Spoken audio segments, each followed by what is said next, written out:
Do alto da encosta, um homem com seus 30 anos, vestindo calça jeans, camiseta branca e uma sandália de couro, acocorado, olha o vale serpenteado por um rio estreito que se estende à sua frente.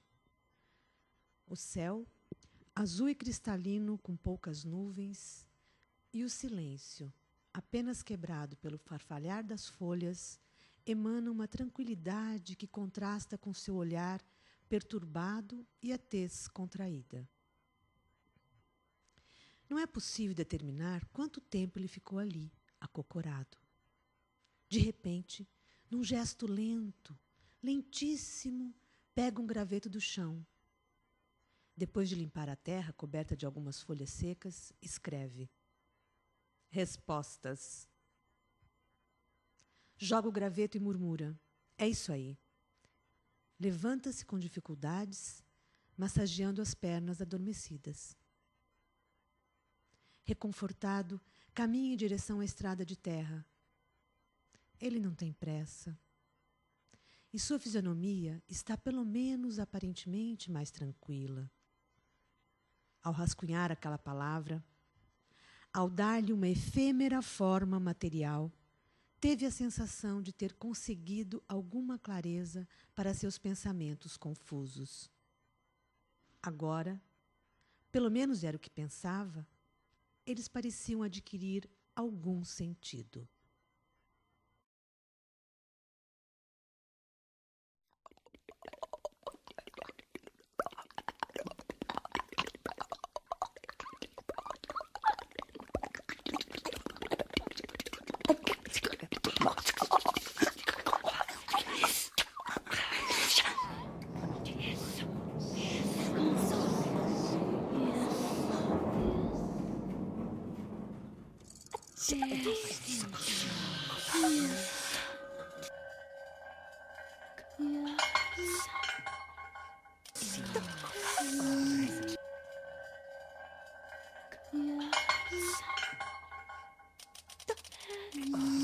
Quem narra, quem é o personagem, quem é a vítima.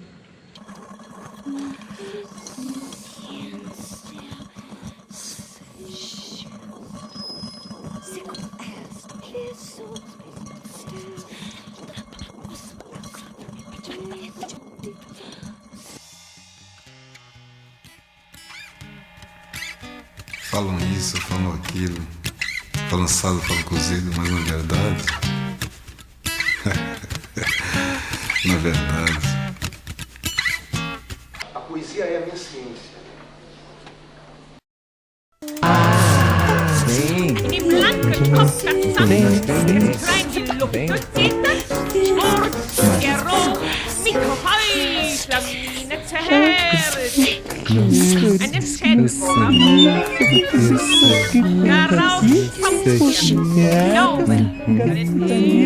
Nossa linguagem é um emaranhado, confuso.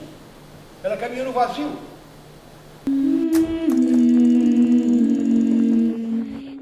O que importa é o que eu estou dizendo intensifica ou enfraquece a vida. Eu sou o meu mundo, um microcosmo. E em verdade eu vos digo, no princípio era a lógica. O homem vive por cima da verdade, mas na verdade o homem é o fundamento da ilusão. A linguagem é fascinante, mas ela é enganadora. É preciso quebrar o feitiço da linguagem.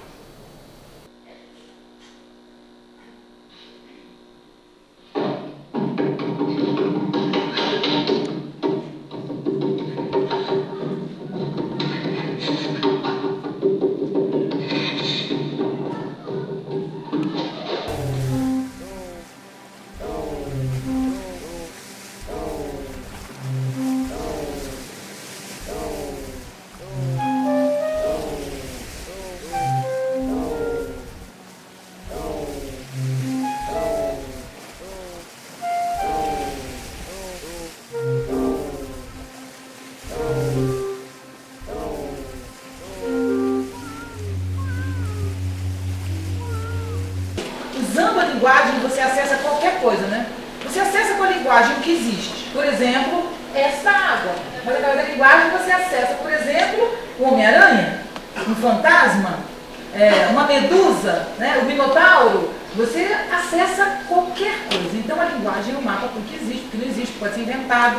A linguagem nos permite tudo, apesar de limitar o mundo e reduzir, a linguagem permite tudo.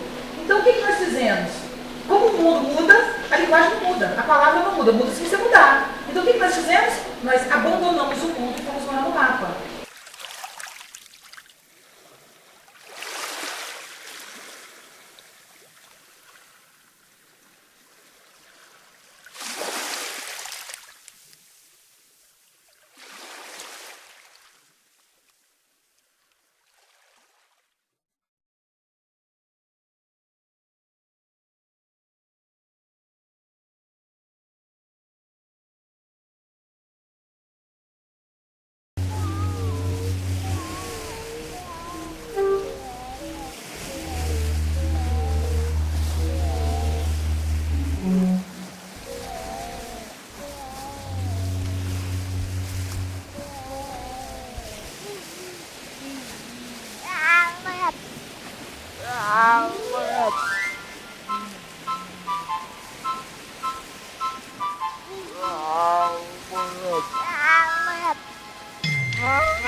Se bem empregada corretamente, a linguagem, mesmo falada, cria imagens. É engraçado que pra gente ver alguma coisa, a gente tem que saber o nome que ela tem. É engraçado que devia ser o contrário. Nós não conseguimos visualizar se nós não temos a palavra. O mundo é composto de coisas simples, que são os objetos, e os objetos, por sua vez, formam a substância das coisas. No entanto, apenas pela combinação de elementos, podemos figurar a realidade. É para isso, senhores, que servem as sentenças. Através delas, podemos representar o mundo. Já imaginaram? O mundo em palavras. Não é fascinante? Flor do Lácio, Sambódromo, Luz América, Latim em pó. O que quero que pode esta língua? E a primeira ficção é exatamente a palavra, a capacidade de nomear. Quando eu crio a palavra mundo, eu crio o mundo. Antes da palavra mundo não existia mundo. Como é que a pessoa ia pensar no mundo? Se não existia o conceito mundo. Se os signos B e não B, opostos entre si, podem significar a mesma coisa, isso quer dizer simplesmente que o signo não a nada corresponde na realidade, ele existe apenas em função de uma relação lógica.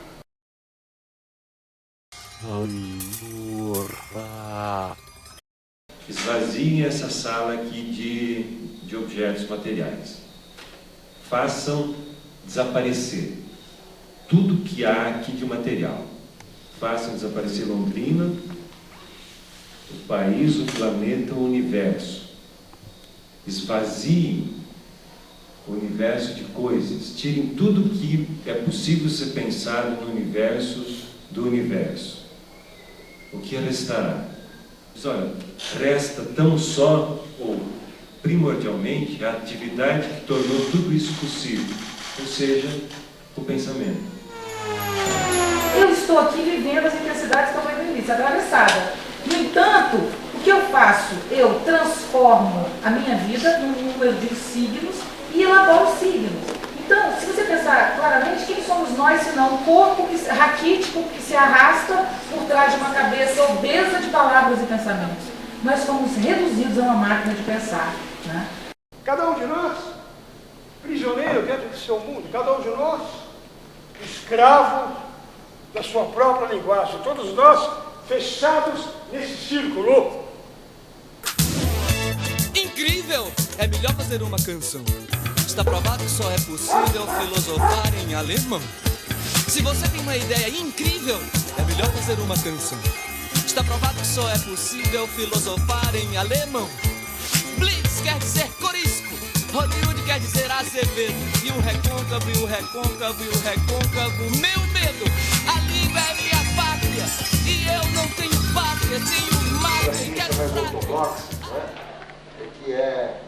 que é capturar a palavra em benefício de uma visão única, né?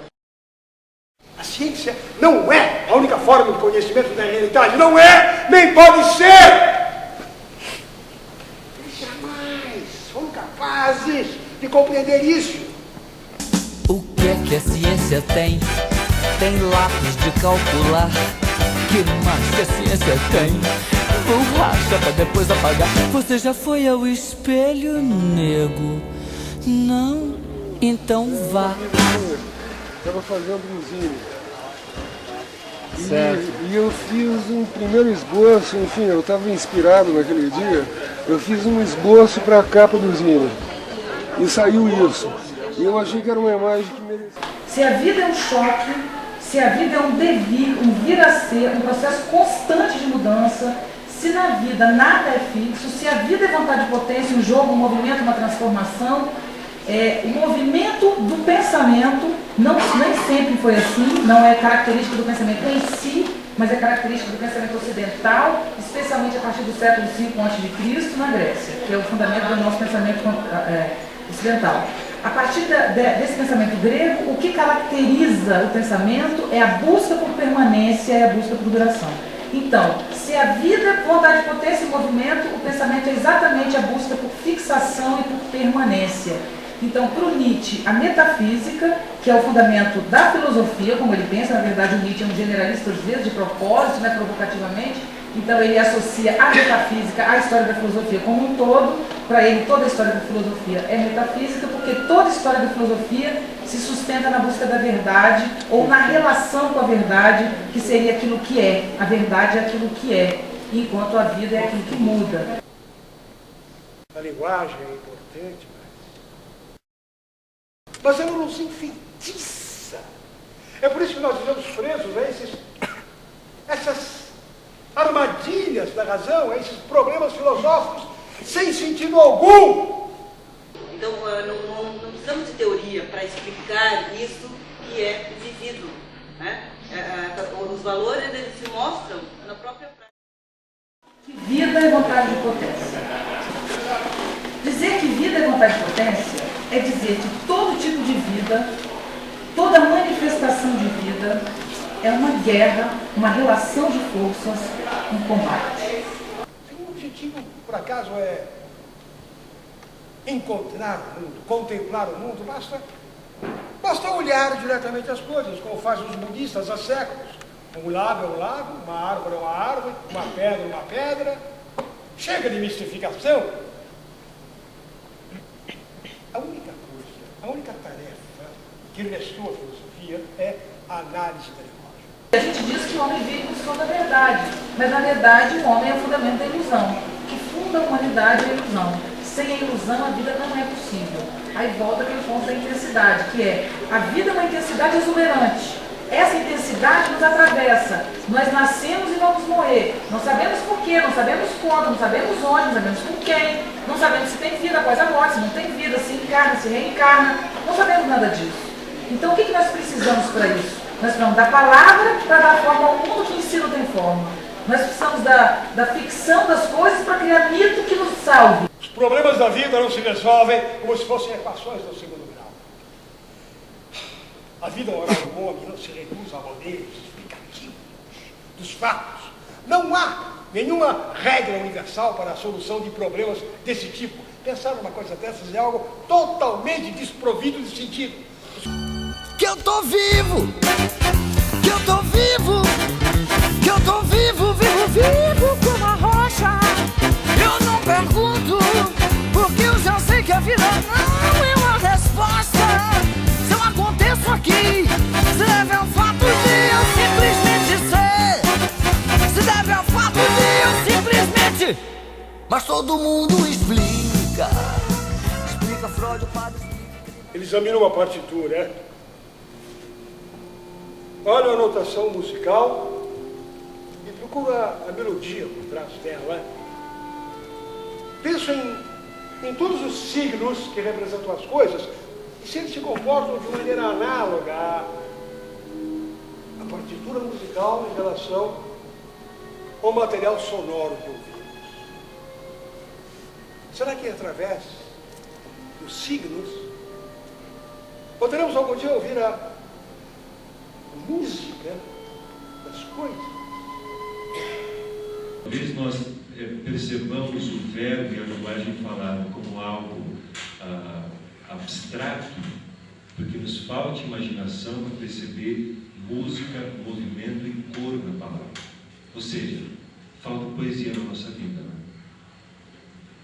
Falta poesia na nossa vida. A vida é um jogo de forças, mas esse jogo de forças faz um bebê, né? Uma criança, uma árvore.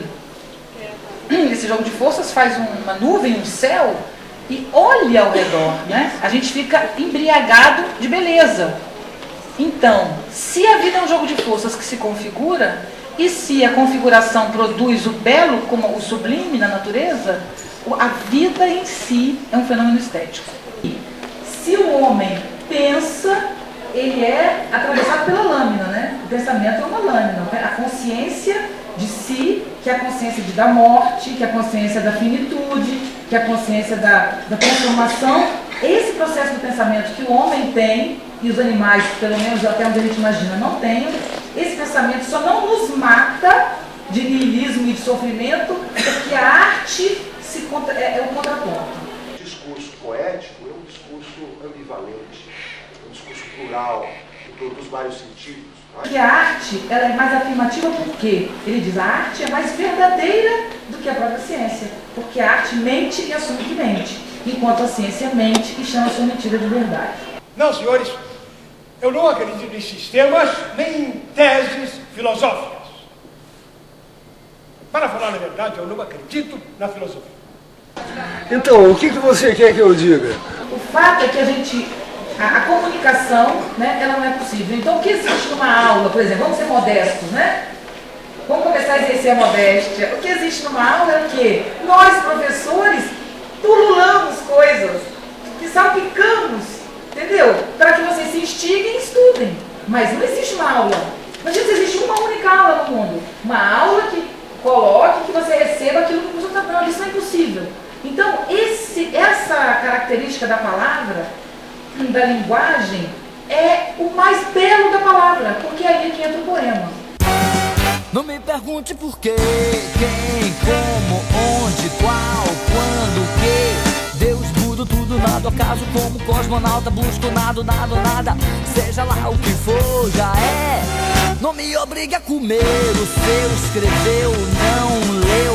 Papai mordeu a cabeça de Dr. Sigismundo, porque sem querer cantou de galo que cada cabeça era um mundo, Gismundo. Antes de ler o livro que o guru lhe deu, você tem que escrever o seu.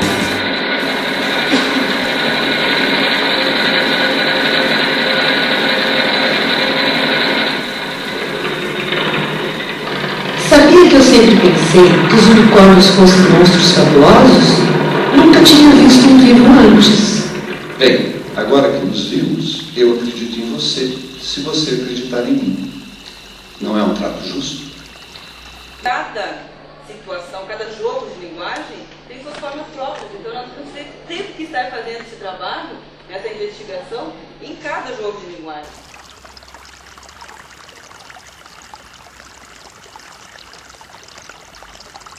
Nós nada mais somos do que uma lente para o mundo. Nós temos uma lente, chama-se humana, através dessa lente que nos configura para nós. Eu sinto muito isso para vocês, mas o mundo não é o que vocês estão vendo. Ou melhor, o que nós estamos vendo é o que cria o mundo. Então, a linguagem dá forma ao mundo, com absoluta certeza. Mas antes da linguagem dar forma ao mundo, os nossos olhos impõem ao mundo uma forma que ele não tem. E os jogos de linguagem, eles não estão prontos, não dá mais para falar da linguagem, né? Quer dizer, não temos mais uma totalidade que nós pudéssemos lidar com ela e dar uma resposta definitiva, né? E como ele mesmo diz, novos jogos de linguagem estão sempre nascendo. Então nós vamos sempre ter novos trabalhos aí, né? Quer dizer, com os próprios jogos de linguagem, de tentar esclarecer esses jogos de linguagem, de mostrar, tentar mesmo descrevê-los, né? Mas ele não tem mais essa possibilidade de se fechar em algum momento, né? Ou encontrar a totalidade da linguagem e dar uma resposta para ela, né? Então a filosofia vai ter sempre o trabalho de acompanhar a linguagem nesses novos encadeamentos, né? Como ele diz, a linguagem está junto com a vida, né? Ela está no fluxo da vida. Então o filósofo tem que acompanhar isso. Desde que existe a troca, existe a comunicação. Por exemplo, o corpo é um sistema de comunicação, inclusive feito com signos específicos, né? Então, por exemplo, o cérebro, na verdade, a gente achava que o cérebro é um princípio de ação, mas o cérebro, na verdade, é um processador de qualidade, né? Do Pentium. Então, o corpo recebe infinitas informações pelas suas terminações. Essas informações são processadas e distribuídas. Por que uma informação não vai para o lugar errado? Porque ela já tem as suas canaletas, os seus códigos, os seus caminhos, né? Então, o corpo, para existir, o universo orgânico é um universo de trocas. E as trocas só podem existir a partir de um determinado número de signos. Então, a ideia do Nietzsche é que o mundo fala, e quando o homem fala, ele fala o que o mundo fala. A arte só fala quando ela fala o que as coisas falam. Quando um artista diz o que ele quer dizer, ele faz uma arte confessional e ela não interessa a ninguém. Você só faz um produto estético de qualidade e que interessa a todos quando o que você diz é o que deve ser dito. Não porque é uma lei, mas é porque é a manifestação desse jogo. Então vamos imaginar, eu estou vivendo um jogo no século XXI, já estava no 20 já. No século XXI. No século XXI existe um campo de forças que envolve tecnologia, que envolve desgaste ambiental e tudo isso que vocês conhecem. Este universo, ele se comunica assim, como se comunica um órgão com o outro no corpo. Essa comunicação produz um estado de transbordamento que invade a nós como pessoas. Nós não somos invadidos pela totalidade, mas também somos invadidos pela comunicação e pela arte. O futuro para nós é sempre o presente adiado. O presente de nós. Nós não queremos dizer o presente de nós. Não podemos, não somos capazes de suportar. É uma delícia cobrir esse presente insuportável com o manto da fantasia.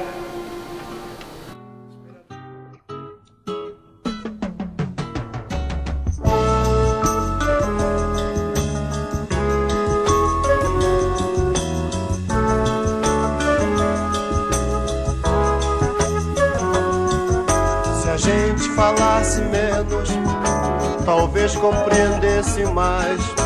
Teatro, boate, cinema, qualquer prazer não satisfaz. Palavra, figura de espanto, quanto na terra tento descansar. Me torno um homem, homo sapiens, quando eu começo a enterrar os mortos. Essa é a nossa história, né? Então o homo sapiens nasce da consciência da morte. A consciência da morte nos provoca essa lâmina que nos faz construir um além-mundo, um futuro, e nos faz nos deliciar com a arte. Aí eu brinco que a ciência nos promete a solução da morte através da imortalidade científica. A religião nos promete a imortalidade religiosa nos dando paraíso. E a arte não nos promete nada, apenas nos faz gritar o nosso incômodo, manifestar o nosso incômodo. Por isso a arte é mais afirmativa que a ciência e que a religião do Nietzsche. Assim como na morte, o mundo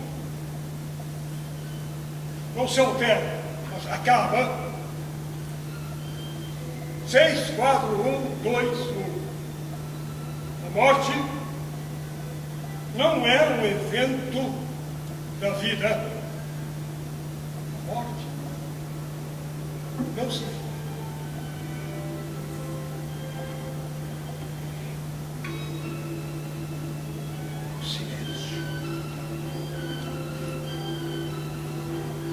Que não se pode falar, deve-se calar.